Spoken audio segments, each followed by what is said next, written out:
প্রিয় দর্শক শ্রোতা, আজ আমরা আপনাদেরকে নিয়ে যাব মহান স্রষ্টা আল্লাহ তাআলার প্রিয় নবী হজরত মুসা আলাইহিস সালামের অলৌকিক মুজিজা উয়ুনে মুসা বা মুসার ঝর্ণা দেখতে। উয়ুনে মুসা আরেকটি ঐতিহাসিক স্থান। উয়ুন হলো আরবি আইন শব্দের বহুবচন। আইন মানে ঝর্ণা, প্রশোভন ইত্যাদি, একসাথে মিলিয়ে অর্থ দাঁড়ায় মুসার ঝর্ণা। এই স্থানটি জাবাল নেবু থেকে খুব বেশি দূরে নয়। আমরা জাবাল নেবু থেকে বেরিয়ে এসে পাহাড়ের নিচের দিকে গেলাম। আগে থেকেই আমাদের তালিকায় ছিল উয়ুন মুসা দেখা। নিচে এক জায়গায় সাইনবোর্ড দেখতে পেলাম উয়ুন মুসা।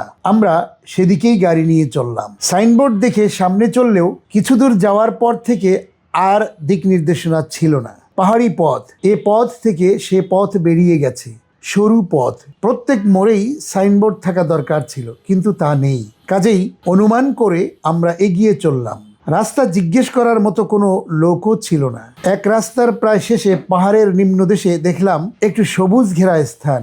রাস্তাটা সেখানে গিয়ে শেষ হয়েছে। গাছের আড়ালে একটা ঘর আছে, হয়তো কুঁড়ে ঘর। আমি গাড়ি থেকে নেমে সেদিকে এগিয়ে গেলাম। দেখলাম সে ঘরটি বন্ধ, কোনো লোক নেই। গাড়িতে 1-1.5 মিনিটের পথ। উয়ুনে মুসা যেতে আর বেশি সময় লাগবে না। এই তো সামনে মুসা আলাইহিস সালামের ঝর্ণা। একটু পাহাড়ি উঁচু স্থান, পাথরের পাহাড়। সেই পাহাড় থেকে ছোট্ট একটা ঝর্ণার মতো পানি ঝরছে। সেই পানির আশেপাশে কিছু লতাপাতা ও সবুজের সমারোহ। পানির একেবারে কাছে গিয়েও পানি ধরার ব্যবস্থা নেই। চারিদিকের রাস্তা বন্ধ করে দেয়া হয়েছে। হয়তো নিরাপত্তা বা অন্য কোনো কারণে তা করা হয়েছে। আমরা একটু ঘুরে ফিরে দেখলাম। তারপর আমি এই ঝর্ণার কাছাকাছি এক জায়গায় বসলাম। কল্পনার রঙিন ডানা মেলে ভাবতে লাগলাম, পৃথিবীর বিভিন্ন স্থানে পাহাড়ে জঙ্গলে অনেক ঝর্ণা আছে। কানাডাতে নায়াগ্রা ফলস আছে, যা পৃথিবীর প্রতিটি প্রান্তর থেকে পর্যটকরা দেখতে আসে। আর এখানে চারদিকে পর্বত আর পর্বত, নেই জনবসতি, নেই গাছপালা। তারপর আবার ছোট্ট একটি ঝর্ণা। এর এত কি গুরুত্ব, যা একটি পর্যটন কেন্দ্র হিসেবে গুরুত্ব পেতে পারে, যা দেখতে মানুষ আসে পৃথিবীর বিভিন্ন প্রান্ত থেকে। কথাগুলো ভেবে ভেবে কল্পনার ঘোরে অনেক দূরে চলে গেলাম। এই ঝর্ণার পেছনে আছে ইতিহাস, আছে অনেক কাহিনী। তা বর্ণিত আছে কোরআনে, উল্লেখ আছে বাইবেলে। বনী ইসরাইল ও মুসা আলাইহিস সালামের সেই ঘটনা মনে পড়ে গেল সেই অলৌকিক ঘটনা, যখন একান্ত শুষ্ক ভূমিতে 12টি ঝর্ণাধারা প্রবাহিত হয়েছিল এক লাঠির আঘাতে। মনে পড়ে গেল এসব পর্বতমালায় মুসা আলাইহিস সালামের সাথে বনী ইসরাইলের ঘুরে ফেরার কথা। মিশরের ফেরাউন থেকে আত্মরক্ষা করে মুসা ও বনী ইসরাইল শুষ্ক মরু প্রান্তর ও পর্বতমালার অঞ্চলে আশ্রয় নেন। তারা এসে পৌঁছলেন জর্ডানের এসব উপত্যকার কোথাও। সেখানে ঘটল অনেক ঘটনা। মরুময় পর্বতময় সে স্থান, নিচে একান্ত শুষ্ক মরু প্রান্তর, উত্তপ্ত পাথরের পাহাড়, আর উপরে সূর্যের প্রখর রোদ। ছায়ার কোনো ব্যবস্থাই ছিল না, ঘর ছিল না, বাড়ি ছিল না, পানি ছিল না। নবী মুসা আলাইহিস সালামের প্রার্থনায় আল্লাহ তাআলা তাদের সাহায্য করলেন। মেঘ মালা দিয়ে তাদেরকে ছায়া দিলেন। মরু প্রান্তরে পানির কোনো ব্যবস্থা ছিল না। বনী ইসরাইল বলল, হে মুসা, তোমার আল্লাহকে বলো তিনি যেন আমাদের জন্য পানির ব্যবস্থা করে দেন। মুসা আলাইহিস সালাম তার সম্প্রদায় বনী ইসরাইলের কষ্ট দূর করে তাদের মন জয় করার সকল প্রকার চেষ্টা করে যাচ্ছিলেন। তিনি আল্লাহর নিকট পানির ব্যবস্থা করে দেওয়ার জন্য দোয়া করলেন। তার দোয়ার জবাবে আল্লাহ তাআলা বললেন, তোমার লাঠি দিয়ে পাথরে আঘাত করো। সেই আঘাতে 12টি ঝর্ণাধারা প্রবাহিত হয়। বনী ইসরাইলের 12টি গোষ্ঠী বা সম্প্রদায় ছিল।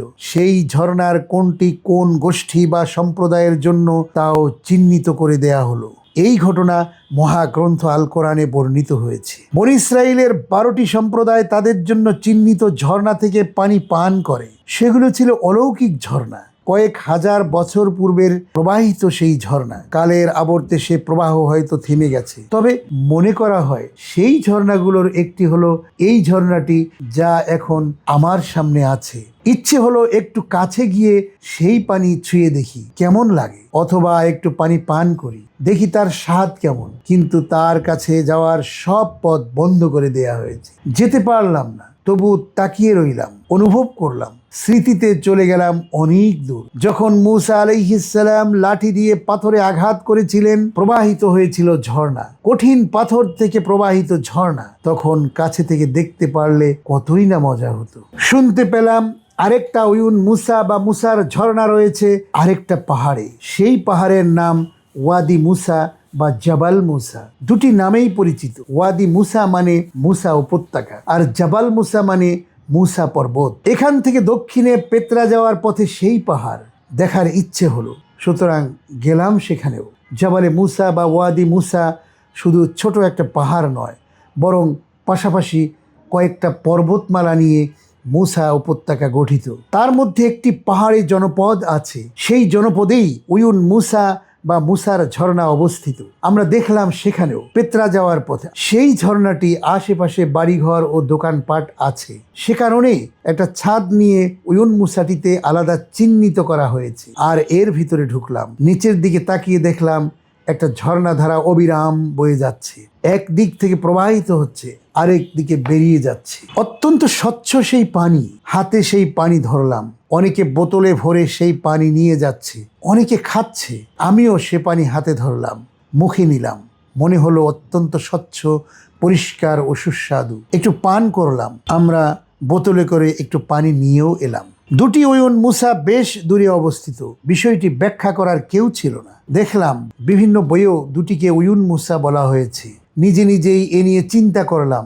কোনো ঝর্ণা এক জায়গা থেকে শুরু হলে তা বয়ে দূরে যাওয়া কঠিন নয়, এটাও একটা ব্যাখ্যা হতে পারে। অথবা মুসা আলাইহিস সালামের লাঠির আঘাতে শুধু একেবারেই ঝর্ণা প্রবাহিত হয়েছিল, তেমনটা হওয়া জরুরি নয়। বরং যেহেতু জর্ডানের এসব পর্বতময় এলাকায় বনি ইসরাইলকে নিয়ে মুসা আলাইহিস সালামের বিচরণ ছিল, তারা এখানে অনেক বছর অবস্থান করেছেন, সে কারণে একাধিক সময়ও ঝর্ণা সৃষ্টি হতে পারে। এটাও একটা সম্ভাব্য ব্যাখ্যা হতে পারে। এখানে বসে মনের কল্পনায় সেই যুগে চলে গিয়েছিলাম কিছুক্ষণের জন্য।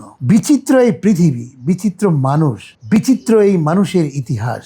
ইতিহাস তার স্বাক্ষর রেখে যায়, তা দেখা, বোঝা এবং তা থেকে শিক্ষা গ্রহণ করা মানুষের কাজ। শিক্ষা গ্রহণ এসব ঐতিহাসিক স্থানের নীরব আবেদন ও আহ্বান। প্রিয় দর্শক, এরপরে আমরা যাচ্ছি জাবালে নেবু বা নেবু পর্বতে, যেখানে হযরত মুসা আলাইহিস সালাম বনি ইসরাইলের মুক্তির জন্য চেষ্টা সাধনা করেছিলেন এবং আল্লাহর দ্বীনের পথে মানুষদেরকে আহ্বান জানিয়েছিলেন।